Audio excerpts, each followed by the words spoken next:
പ്രവർത്തകരുടെയും നേതാക്കളുടെയും തുടർച്ചയായ രാജിയിൽ ഞെട്ടി CPI കൊല്ലം ജില്ലാ നേതൃത്വം. രാജിവെച്ചവരെ തിരിച്ചു കൊണ്ടുവരണമെന്ന ഒരു വിഭാഗം അടിയന്തര ഇടപെടലിനൊരുങ്ങുകയാണ് സംസ്ഥാന നേതൃത്വം.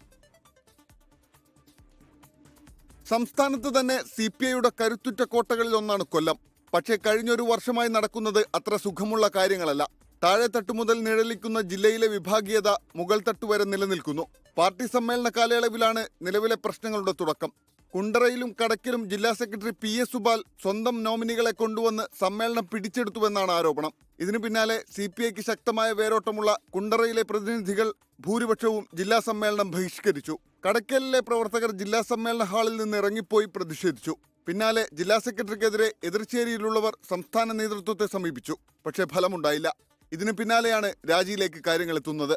കഴിഞ്ഞ ആഴ്ച കുണ്ടറയിൽ നിന്ന് 120 പേർ രാജിവെച്ചതിന് പിന്നാലെയാണ് കടക്കലിൽ നിന്ന് 700-ലധികം പ്രവർത്തകർ രാജിവെച്ചത്. പാർട്ടിക്ക് സ്വാധീനമുള്ള ജില്ലയിലെ കിഴക്കൻ മേഖലയിലാണ് മുതിർന്ന നേതാവ് JC അനിലിന്റെ നേതൃത്വത്തിൽ കൂട്ടരാജി. മന്ത്രി J ചിഞ്ചുറാണിയുടെ ചടയമംഗലം നിയോജക മണ്ഡലത്തിലാണ് അപ്രതീക്ഷിത സംഭവം. പ്രവർത്തകരുടെ കൂട്ടരാജിയിൽ നേതൃത്വവും രണ്ട് തട്ടിലാണ്. പ്രശ്നപരിഹാരം വേണമെന്നും രാജിവെച്ചവരെ പാർട്ടിയിൽ തിരിച്ചെത്തിക്കണമെന്നുമാണ് ഒരു വിഭാഗത്തിന്റെ നിലപാട്. എന്നാൽ അത് വേണ്ടെന്നാണ് മറുഭാഗത്തിന്റെ മറുപടി. പ്രവർത്തകരുടെ കൂട്ടരാജിക്കിടെ ഇന്ന് CPI ജില്ലാ കമ്മിറ്റി യോഗം ചേരും. വിഷയത്തിൽ ഇടപെടാൻ സംസ്ഥാന നേതൃത്വം നീക്കം ആരംഭിച്ചു. അരുൺരാജ്, 24 കൊല്ലം.